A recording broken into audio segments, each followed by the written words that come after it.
Respected मंच और साथियों, 1918 में ब्रिटेन की संसद में एक प्रस्ताव पारित हुआ था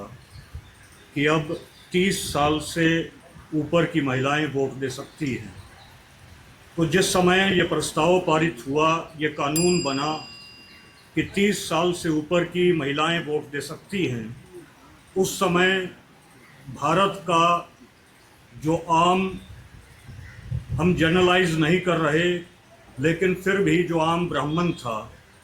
आम ब्राह्मण नहीं, जो खास ब्राह्मण था, जिसमें मदन मोहन मालवीय,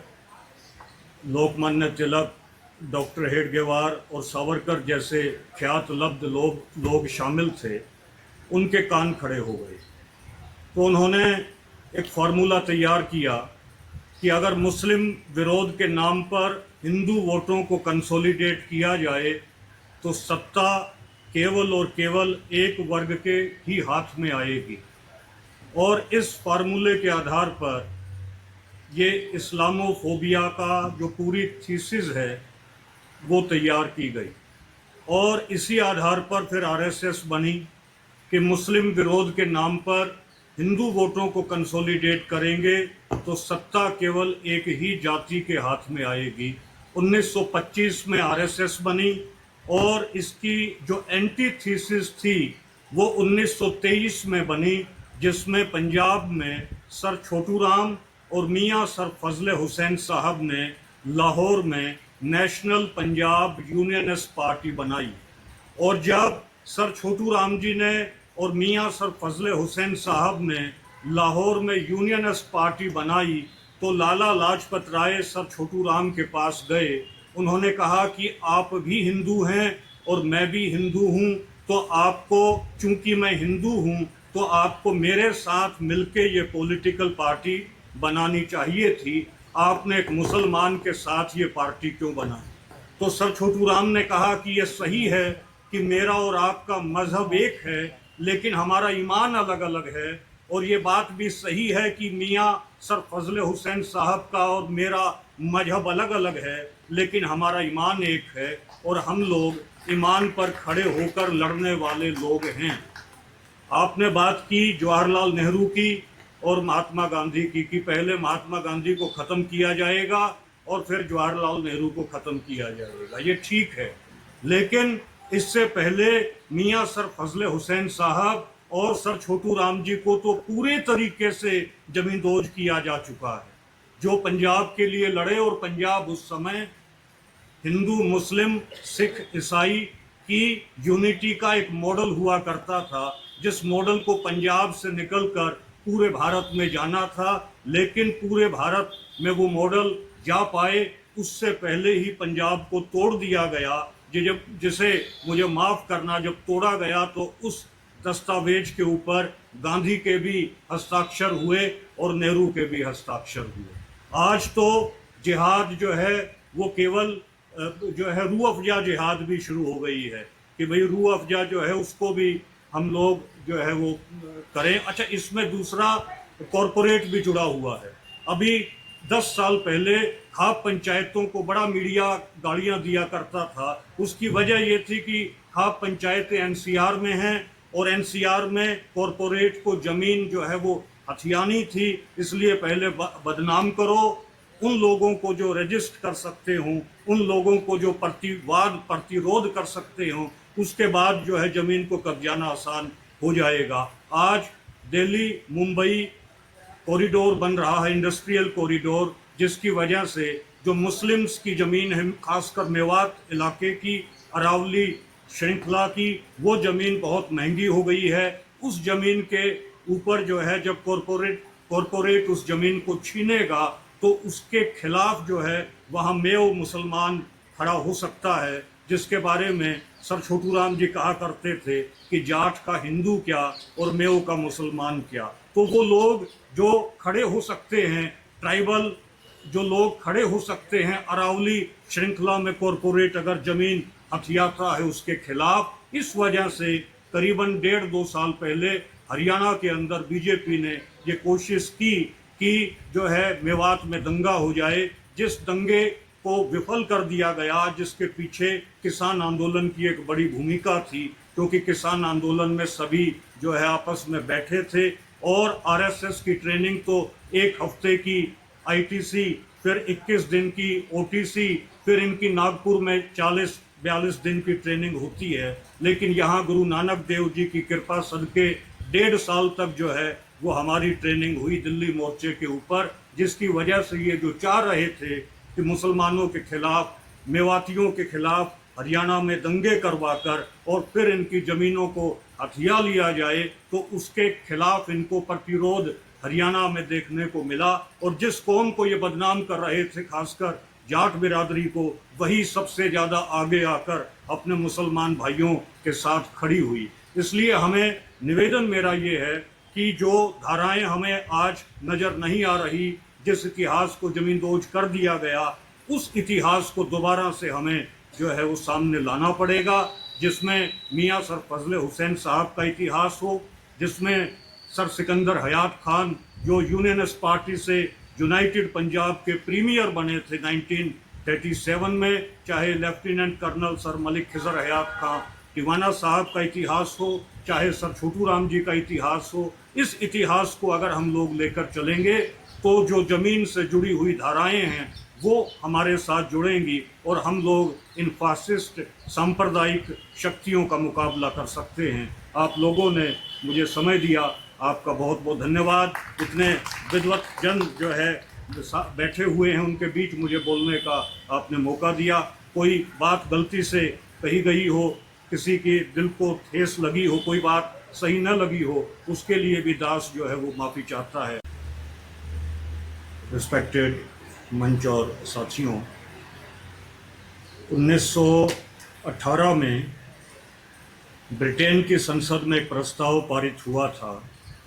कि अब 30 साल से ऊपर की महिलाएं वोट दे सकती हैं। तो जिस समय ये प्रस्ताव पारित हुआ, ये कानून बना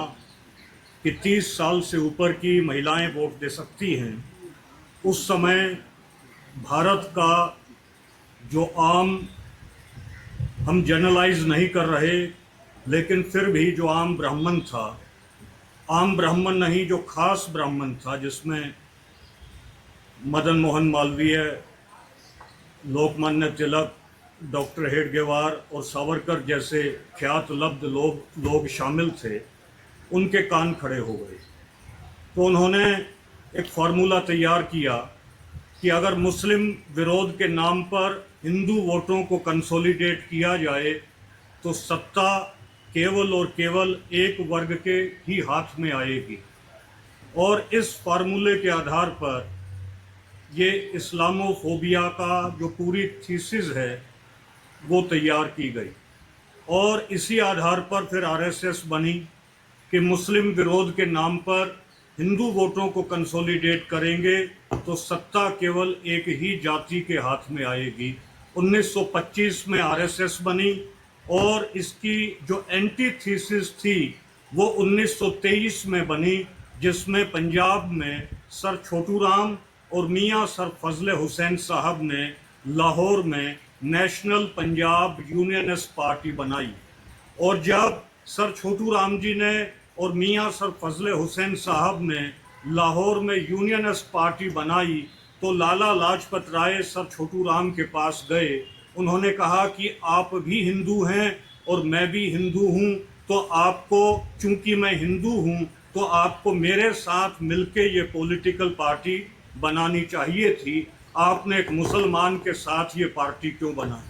तो सर छोटू राम ने कहा कि ये सही है कि मेरा और आपका मजहब एक है, लेकिन हमारा ईमान अलग अलग है। और ये बात भी सही है कि मियाँ सर फजल हुसैन साहब का और मेरा मजहब अलग अलग है, लेकिन हमारा ईमान एक है और हम लोग ईमान पर खड़े होकर लड़ने वाले लोग हैं।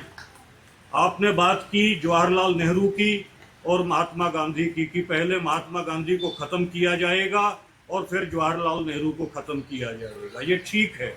लेकिन इससे पहले मियाँ सर फजल हुसैन साहब और सर छोटू राम जी को तो पूरे तरीके से ज़मींदोज किया जा चुका है।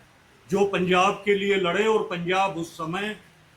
हिंदू, मुस्लिम, सिख, ईसाई कि यूनिटी का एक मॉडल हुआ करता था, जिस मॉडल को पंजाब से निकलकर पूरे भारत में जाना था, लेकिन पूरे भारत में वो मॉडल जा पाए उससे पहले ही पंजाब को तोड़ दिया गया। जिसे मुझे माफ़ करना, जब तोड़ा गया तो उस दस्तावेज के ऊपर गांधी के भी हस्ताक्षर हुए और नेहरू के भी हस्ताक्षर हुए। आज तो जिहाद जो है वो केवल जो है रूह अफ़जा जिहाद भी शुरू हो गई है कि भाई रूह अफ़जा जो है उसको भी हम लोग जो है वो करें। अच्छा, इसमें दूसरा कॉरपोरेट भी जुड़ा हुआ है। अभी 10 साल पहले खाप पंचायतों को बड़ा मीडिया गालियां दिया करता था। उसकी वजह ये थी कि खाप पंचायतें एनसीआर में हैं और एनसीआर में कॉरपोरेट को ज़मीन जो है वो हथियानी थी, इसलिए पहले बदनाम करो उन लोगों को जो रजिस्ट कर सकते हों, उन लोगों को जो प्रतिरोध कर सकते हों, उसके बाद जो है ज़मीन को कब्जाना आसान हो जाएगा। आज दिल्ली मुंबई कॉरिडोर बन रहा है, इंडस्ट्रियल कॉरिडोर, जिसकी वजह से जो मुस्लिम्स की ज़मीन है, खासकर मेवात इलाके की, अरावली श्रृंखला की, वो ज़मीन बहुत महंगी हो गई है। उस ज़मीन के ऊपर जो है जब कॉरपोरेट उस ज़मीन को छीनेगा तो उसके खिलाफ जो है वहाँ मेव मुसलमान खड़ा हो सकता है, जिसके बारे में सर छोटू राम जी कहा करते थे कि जाट का हिंदू क्या और मेव का मुसलमान क्या। तो वो लोग जो खड़े हो सकते हैं, ट्राइबल जो लोग खड़े हो सकते हैं अरावली श्रृंखला में कॉरपोरेट अगर ज़मीन हथियाता है उसके खिलाफ, इस वजह से करीबन 1.5-2 साल पहले हरियाणा के अंदर बीजेपी ने ये कोशिश की कि जो है मेवात में दंगा हो जाए, जिस दंगे को विफल कर दिया गया, जिसके पीछे किसान आंदोलन की एक बड़ी भूमिका थी, क्योंकि किसान आंदोलन में सभी जो है आपस में बैठे थे और आरएसएस की ट्रेनिंग तो 1 हफ्ते की आईटीसी, फिर 21 दिन की ओटीसी, फिर इनकी नागपुर में 40-42 दिन की ट्रेनिंग होती है। लेकिन यहाँ गुरु नानक देव जी की कृपा सदके 1.5 साल तक जो है वो हमारी ट्रेनिंग हुई दिल्ली मोर्चे के ऊपर, जिसकी वजह से ये जो चाह रहे थे कि मुसलमानों के खिलाफ, मेवातियों के खिलाफ हरियाणा में दंगे करवाकर और फिर इनकी ज़मीनों को हथिया लिया जाए, तो उसके खिलाफ इनको प्रतिरोध हरियाणा में देखने को मिला। और जिस कौम को ये बदनाम कर रहे थे, खासकर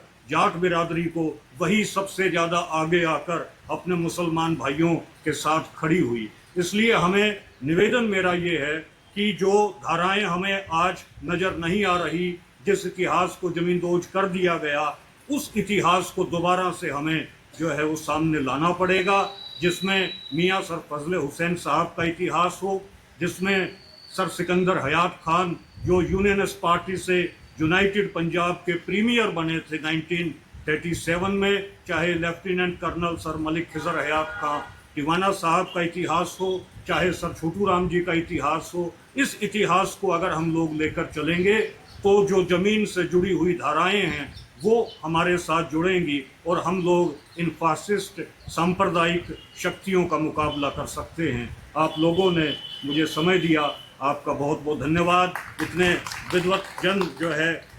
बैठे हुए हैं, उनके बीच मुझे बोलने का आपने मौका दिया। कोई बात गलती से कही गई हो, किसी के दिल को ठेस लगी हो, कोई बात सही न लगी हो, उसके लिए भी दास जो है वो माफ़ी चाहता है। रिस्पेक्टेड मंच और साथियों, 1918 में ब्रिटेन की संसद में एक प्रस्ताव पारित हुआ था कि अब 30 साल से ऊपर की महिलाएं वोट दे सकती हैं। तो जिस समय ये प्रस्ताव पारित हुआ, ये कानून बना कि 30 साल से ऊपर की महिलाएं वोट दे सकती हैं, उस समय भारत का जो आम, हम जनरलाइज नहीं कर रहे, लेकिन फिर भी जो आम ब्राह्मण था, आम ब्राह्मण नहीं, जो खास ब्राह्मण था, जिसमें मदन मोहन मालवीय, लोकमान्य तिलक, डॉक्टर हेडगेवार और सावरकर जैसे ख्यात लब्ध लोग शामिल थे, उनके कान खड़े हो गए। सीधा चश्मा, नजर बदलो, नजरिया बदलो।